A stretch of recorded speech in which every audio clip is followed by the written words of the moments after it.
Welcome to Simple Local Life, everyone. It's Jen, and this morning I am back at Earth Angels Home Care here in Bridgewater, and I'm really happy to have with me again Tamara Ballard. Tamara is the Client Care Manager here at Earth Angels. How are you, Tamara? I'm fine, I'm great. And Jen, take note, it's sunny, Oh. It's not snowing, it's not raining. We sort of requested that after did. the last video. It seemed like our schedule was always falling on some kind of weather event. Absolutely, Today, yes. it's beautiful. Yeah, it's beautiful. Spring has sprung. And we should go and enjoy the sun. No, but first, before we do, let's just, today we're going to spend a few minutes talking about what sort of questions people should be asking for when they're looking for home care.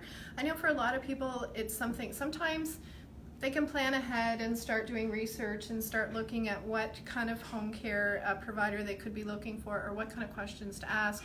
But then other times there can be an incident and something can happen quickly. Absolutely. And yeah. people are kind of like, oh gosh, what do I do and what kind of questions? So if you're in either of those situations, what is the first question people should be thinking about when it comes to picking a home care provider?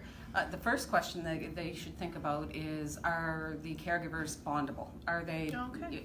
Do they have a criminal background check? Yeah. Do they have a vulnerable sector check? Okay. Is this somebody I can trust to come into my home? Yes. Are all the checks and balances in place? So that's the number one thing they should be looking for. Very important. Yes, absolutely, yes. Okay, because Jen, these are people coming into your home, working with a family member or loved one, and you're interacting with them a lot. So that's really important. And just while we're live, if you guys have any questions about what kind of questions you have when it comes to selecting a home care provider, by all means, please feel free to ask or share the video if you know someone who's maybe in this situation or currently looking for someone. That to me is the number one question that somebody should be asking. Yes. However, the number one question that usually is asked of us is there caregiver consistency?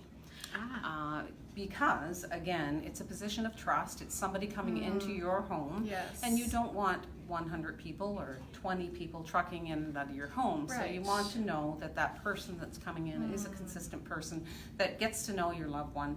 You build that trust in that relationship. Right. So that would be a really important question. So are you generally do you get the same caregiver, or I guess it depends on how much they need care? Absolutely. And a schedule of sorts? Or? So we aim for consistency, and usually what will happen is we will send in a caregiver and they build that relationship of trust, and then the client doesn't want any other caregivers Yes. but that caregiver. Yeah. So what we try to do and what we aim to do is introduce the first person. If that relationship is built, then once that relationship is built, we introduce a second caregiver, and depending on how many hours they're looking at, maybe the third. Okay. So that if something were to happen to that, the primary caregiver, you'd have that backup as somebody that they already know and trust as well. Okay, Yeah. well that makes a lot of sense, and I know consistency, especially when we've talked a lot about Alzheimer's and dementia patients, I assume that consistency is kind of crucial when it comes to dealing with patients who have those issues. Absolutely, yeah. The consistency has to be there. And then again, you need more than that one team member. TIPA says, it takes a team to work with somebody living with dementia, because there are so many things going on in that person's world that you need to be able to tap out and have somebody else step in. Makes sense, Yeah. makes sense. So are they bondable, and then consistency? What's kind of the next thing you think, Tamara? The next question people should be, or that you hear a lot, or people should be asking when coming to selecting a home care provider? Will my caregiver show up? Okay, that's an important one. Yeah. So will my caregiver show up? And if the caregiver cannot show up, will I be notified? We often hear that that people are hire somebody to come in, the caregiver doesn't show up, and we don't even get a phone call. Oh dear. So our system that we have in place is we have what's called telephony. So our caregivers have to clock in and clock out using the client's telephone. Oh, okay. So we know they're actually in the home. Perfect. And it's all supervised home care. So if the caregiver is not able to make it to the client's home, they call us with enough notice to get a second caregiver in there. Okay. Or even if they're going to be late, they get stuck in traffic, they got a flat tire, they will phone the office. We call the client and we let them know, hey, you know what, Jennifer's coming, she just ran into a little bit of a snag, she's going to be about 10 minutes late, but she is coming, so that they're aware, you know, and the fact that if they want them at 10 o'clock, they get them at 10 o'clock. Yeah, well, you know, it's not a variance between 10 and 12. Okay. It's, if they want them from 10 to 12, they get them from 10 to 12. Ah, I see. I like that idea of them, you know, kind of clocking in from the phone. So then, yes, you can, you know, by just looking at this that, okay, all our caregivers are in place this morning where they're supposed to be, where they're scheduled. Yeah. Okay. Oh, that's great. Our system is really good at tracking our caregivers as well. So if the caregiver does arrive at the client's home and they forget to clock in, our system notifies us 9 minutes after that caregiver should have been in the home. Wow. We get a notification saying caregiver has not clocked in. Okay. And so I like it. yes. So then we usually ignore the first one because we figure, you know, they're probably talking with the client. Yeah. But then by 14 minutes after, we get the second notification that the caregiver still has not clocked in, and that prompts us to pick up the phone and call to make sure that the caregiver is there. Oh, wow. So this is all automated, and it just kind of kicks in once that's in the schedule. Well, that's really sounds great and how reassuring for you guys on your end, and for obviously for the clients on their end as well. Yes. Okay. Well, I like that. We talked a little bit about the consistency piece, and I think a lot of what some of that boils down to is, like you said, it's kind of like building up a relationship with the client and then building a relationship with the caregiver. So, and I know you guys spend time trying to match caregivers with the right clients, but let's just say that's not happening. Let's just say you have a caregiver or someone has a caregiver coming into their home and they're just not feeling like a connection, or they just are not vibing with them and don't know if this is going to work. What does someone do in that situation? So we always say that the client has the right of choice of caregiver. Okay. So we try to match somebody up. So for instance, you know, if dad plays gin rummy or cribbage, you know, those are some of the skills that we look for, other than, you know, your personal care, your housekeeping and all that stuff. But we look for some of those skills, same interests, and try to match the client with the caregiver. Okay. If the client is not happy with the caregiver, it's the right of choice, and we just remove the caregiver and try to find another one that could be a better match. Compatible, yes. Yeah, because not everybody gets along. No. Right?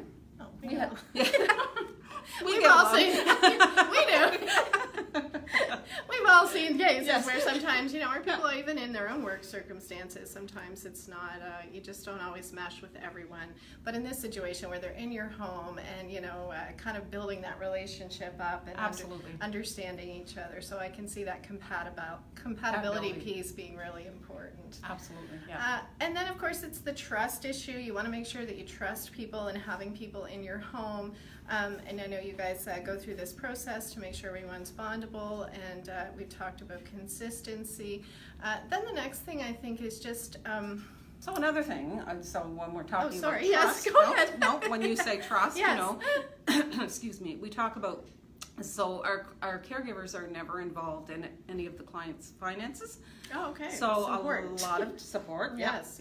So a lot of times... you know, our clients are asking our caregivers to go to the grocery store, and the client can no longer manage the funds. So in a case like that, we find out where they shop. We pick up a gift card from where they shop. And so we put the gift card in the home, the caregiver takes the gift card, goes to get the groceries, taps the card, we reconcile the receipts once a month, and that way there's no exchange of cash between caregiver and client. So. Okay, well that was an important one to touch on when it comes to trust. So when it comes to training, let's just kind of visit the training piece for a minute. So when it comes to you found a caregiver, they've come into your home, you've built up a good relationship with them, you think this is good, we're a good match, everyone's feeling happy and getting settled in this new client relationship. But then what about training? How do you know if your home care provider, if their person is trained, and do they continue upgrading training, or is this a one-time training? Like, what do you guys do here? So everybody that comes in, you know, we start getting to know the person and find out what skills and capabilities they do have. And so some people come in and they're fully skilled, they're fully trained already. They might be a CCA, they might be a personal support worker, Or there might be somebody coming in that doesn't have all those skills in their toolbox. Well, that's where we provide the training for them. Okay. So everybody would get that training up front here, and then the ongoing coaching and the connection. And we're always checking in on the Yes. clients and the caregivers to ensure that, you know, the clients are comfortable, the Yes. caregivers are comfortable. What can I do to support you, in, you know, in your career going forward? Yeah. Okay, great. So if you're someone at home who has been looking, if you're thinking like you might be needing home care, or you might be all of a sudden thrust into a situation where you know you need it, these are some kind of important questions that you might want to think of to ask when it comes to selecting a home care provider.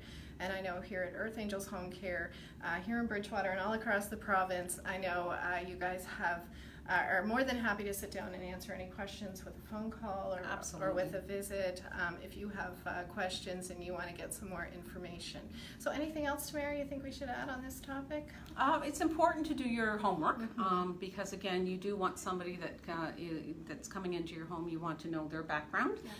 You know, all of our caregivers are insured, so you know, they have that added insurance if they're transporting a client as well. So you know, those are some of the things that you just want to check into. Yeah, things that you might not be thinking about right off the top. You know, I think we touched on those first ones. You know, are they bondable, and am I going to have the same caregiver? Are they going to show up? You know, those kind of things. But then there's some other things that you should really be thinking about too. Absolutely. The financial piece and training and things like that.